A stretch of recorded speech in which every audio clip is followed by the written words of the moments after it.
C'est quoi? C'est un R1 ça? Ah ouais, ouais. Ah, Ça. tu fais Weedy Full? Ah ouais. Tu fais des bavettes de porc derrière et tout? Grande bavette. Putain! Ça s'usait là. Wouah, comment c'est beau! Le pneu arrière.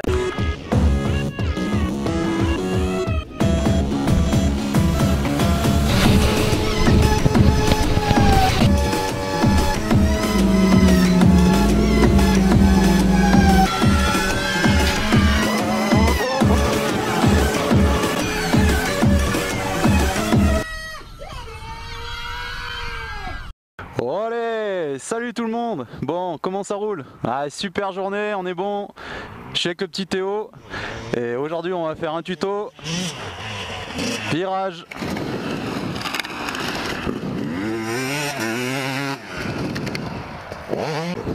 Là on va le faire travailler un peu, tiens. J'ai pas envie de bosser, tiens.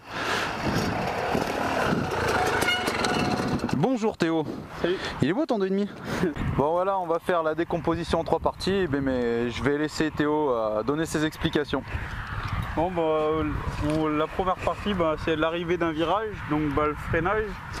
Donc déjà on va essayer par rapport à notre trace d'essayer de trouver une trace où il y a le moins de trous possible, tout en essayant d'élargir son virage pour qu'il soit pour moins le casser et vraiment passer le plus vite possible. Donc ça va être déjà d'essayer de trouver la bonne trace, donc ne pas hésiter à s'ouvrir, à vraiment aller chercher les bords des pistes, là où il n'y a personne qui passe, là où ça sera vraiment propre. Et après le freinage il se fait sur la moto, il se fait toujours sur l'arrière pour que notre moto soit bien guidée, et donc en appuyant très fort sur les cale-pieds et en appuyant fort sur les cale-pieds et avec le frein avant et le frein arrière qui va asseoir notre moto, et le frein avant aussi va la faire rebasculer sur l'avant pour vraiment planter les crampons dans le sol et essayer de perdre le moins d'adhérence possible avec les pneus dans la terre. Allez, deuxième partie. Donc là comme on est dans notre freinage, on est sur l'arrière, sur les freins. Là c'est la partie où on a fini de se ralentir et donc on va faire la transition de masse vers l'avant. On peut garder un petit peu le frein avant pour aider à bien placer notre moto, mais il va tout de suite falloir s'asseoir vraiment les couilles sur le réservoir. À poste tes balls là. C'est ça, les couilles sur le réservoir pour vraiment que la roue avant s'enfonce dans le sol et pas qu'elle chasse ou qu'on rate l'ornière. Donc pour vraiment bien se sentir et la diriger. Donc après c'est vraiment le moment où l'ornière commence et il y a le moins de trous. Parce que sinon après si on commence à freiner assis, tout de suite on va guidonner, la roue arrière va sauter et ça va vraiment pas être confortable. Donc c'est pour ça qu'il faut se mettre vraiment sur l'avant, mais dans la partie vraiment juste avant notre l'ornière. Et donc après tout en roulant, on va mettre vraiment ce coude droit, vraiment pour ne pas bloquer notre moto comme ça et être vraiment libre avec le guidon. Le pare-brise de 4L, gars. Mais comment tu fais pour rouler avec ça là? Ouais, de la buée, mais même avec de la buée, c'est fois le boulot, gars. On a l'impression qu'un type il a passé du papier ponce dessus. Ouais, c'est ça, elle est passée au sableur. Elle est passée au sableur et fait la moto. Allez, pour la partie 3, putain, c'est bien ça. Je branle rien sur cette vidéo, c'est bien ça. T'es en intérim maintenant, non? Je vais te prendre en CDD. Il va falloir que ça change là, les gars. Donc là, on va se retrouver dans la partie où vraiment la moto est vraiment calée dans l'ornière. Donc on a toujours la même position sur l'avant, les coudes relevés. Et c'est à ce moment-là qu'avec notre tête, il va falloir vraiment qu'on regarde la sortie du virage pour pas focaliser dans l'ornière. Donc c'est à ce moment-là qu'il va falloir tout de suite mettre de l'angle, tendre sa jambe et vraiment avec les coudes et la tête.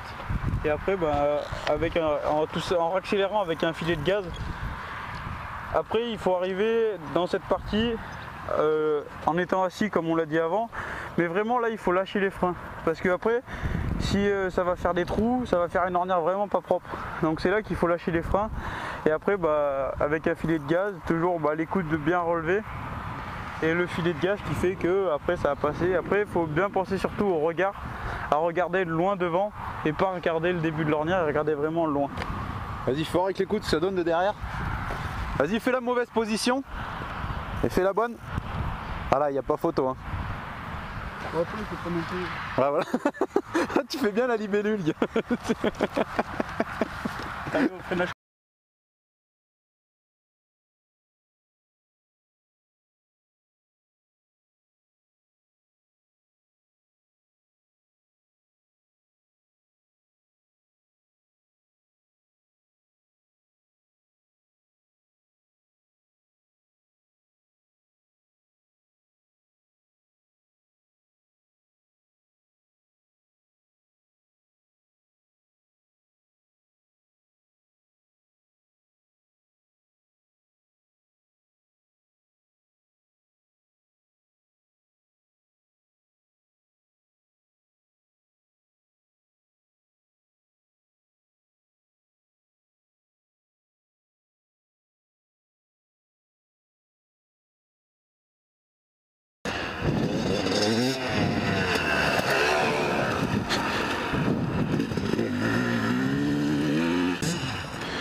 voilà, ça y est, vidéo terminée.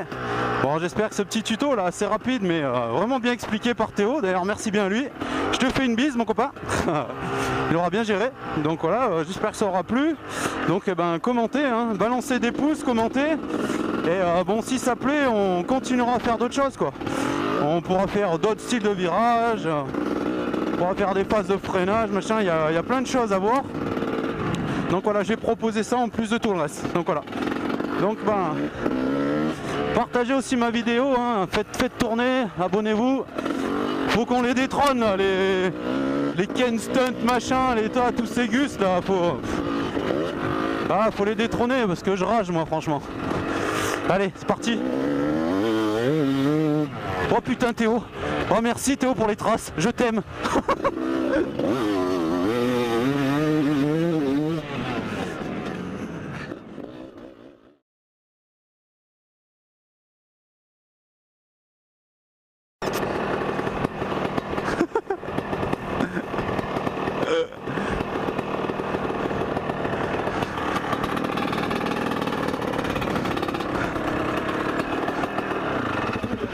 Le tuto marche arrière.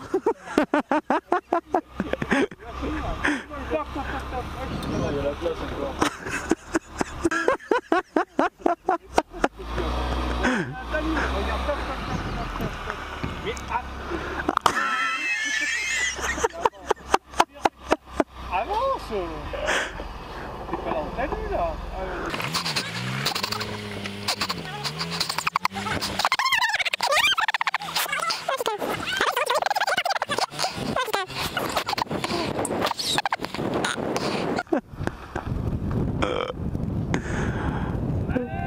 Salut. C'est pas facile hein.